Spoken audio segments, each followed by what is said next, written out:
What began as a much-anticipated appearance by Meghan Markle on Real Time with Bill Maher turned into one of the most contentious and talked-about moments in recent live television history. Billed as a raw and unfiltered conversation, the segment was meant to explore Meghan's views on politics, media accountability, and her continued humanitarian work. But within minutes of sitting down, it became clear that Maher had something more combustible in mind. From his very first question, why? Do so many people feel like your truth keeps changing depending on the audience? The tone was sharp, skeptical, and relentless. Meghan, wearing a calm expression but clearly taken aback, responded, "My truth hasn't changed, but perhaps people's willingness to hear it has." The audience gave a polite clap, but Maher pressed harder, pivoting quickly from her charitable initiatives to her past interviews. Implying contradictions and dramatizations in her previous public statements. "You've become a symbol," he said. "But the question is for what? Courage or careful image control?" The studio tensed.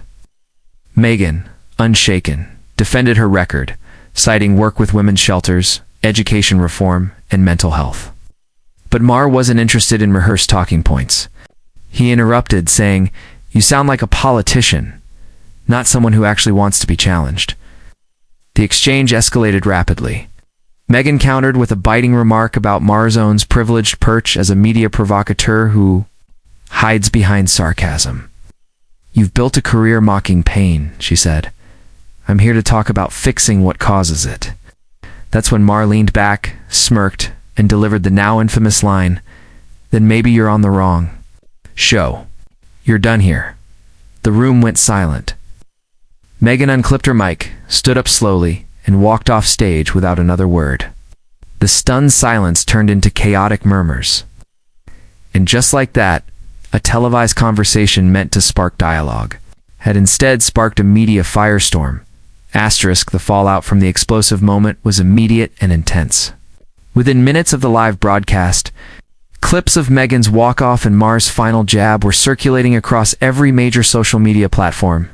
Hashtags like #MahervsMarkle, #YouRedone and #MeghanWalks trended within the hour, dividing viewers into fiercely polarized camps. Meghan's supporters were quick to denounce the exchange as a deliberate ambush, accusing Maher of abandoning his reputation for thoughtful discourse in favor of clickbait confrontation. That wasn't journalism, it was ego theater. One tweet read, garnering over 300,000 likes. Celebrities and activists chimed in. Tarana Burke called the moment a masterclass in media hostility. While actor John Cusack tweeted, "Meghan didn't storm out, she stood up." Meanwhile, Maher's defenders saw the encounter as a victory for unfiltered truth-telling. Pundits on conservative media hailed him as the only talk show host willing to call out the royalty of victimhood, while liberal commentators debated whether Maher had gone too far or simply refused to play into celebrity PR narratives.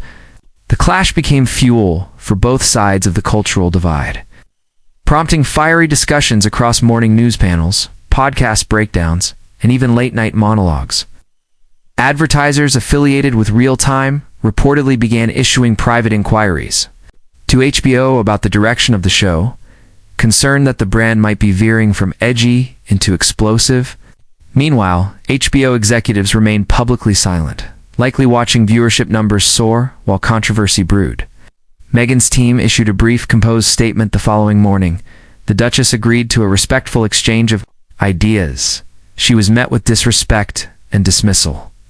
She will continue to speak her truth on her terms. It was a clear rebuke, delivered without venom but loaded with intent. The brief statement set the tone for what was to come, as supporters urged Meghan to create her own space for dialogue, rather than return to platforms that seem more interested in spectacle than substance. As the media storm swelled, the public debate turned from the drama of the moment to the deeper implications behind it.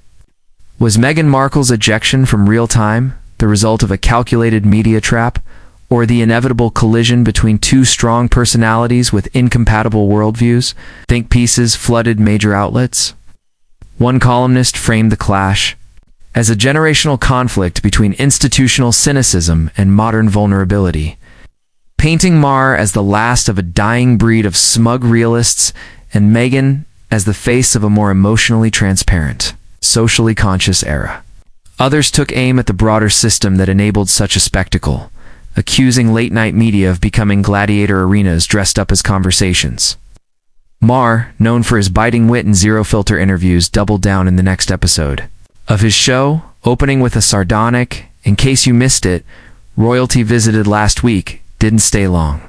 He used the incident as a springboard to criticize what he described as the fragility of modern fame, suggesting Meghan couldn't handle opposing views or harsh questioning. But viewers weren't buying the spin so easily. Independent media voices pushed back, compiling clips that showed Meghan answering difficult questions calmly until she was repeatedly interrupted and mocked.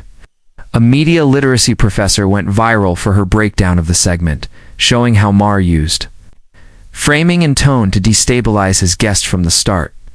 Meanwhile, Meghan's silence after her initial statement only magnified her mystique. She made no further comment, refused interviews, was spotted days later visiting a community kitchen in Los Angeles, laughing with volunteers and helping serve food. That quiet act of presence away from cameras and controversies seemed to resonate far more than any press release. While Maher continued to monetize the moment with t-shirts, YouTube segments, and even a full episode titled "Why Meghan Couldn't Stay in the Chair," public sentiment started to shift. What once looked like a triumphant takedown began to feel more like an out-of-touch host, silencing a guest who refused to play the fool. Asterisk. Away from the hot lights of the studio and the frenzied coverage that followed, Meghan Markle's next moves were marked not by retaliation, but recalibration. Rather than engage in a media tit-for-tat, her team shifted focus to reshaping the narrative through her own channels.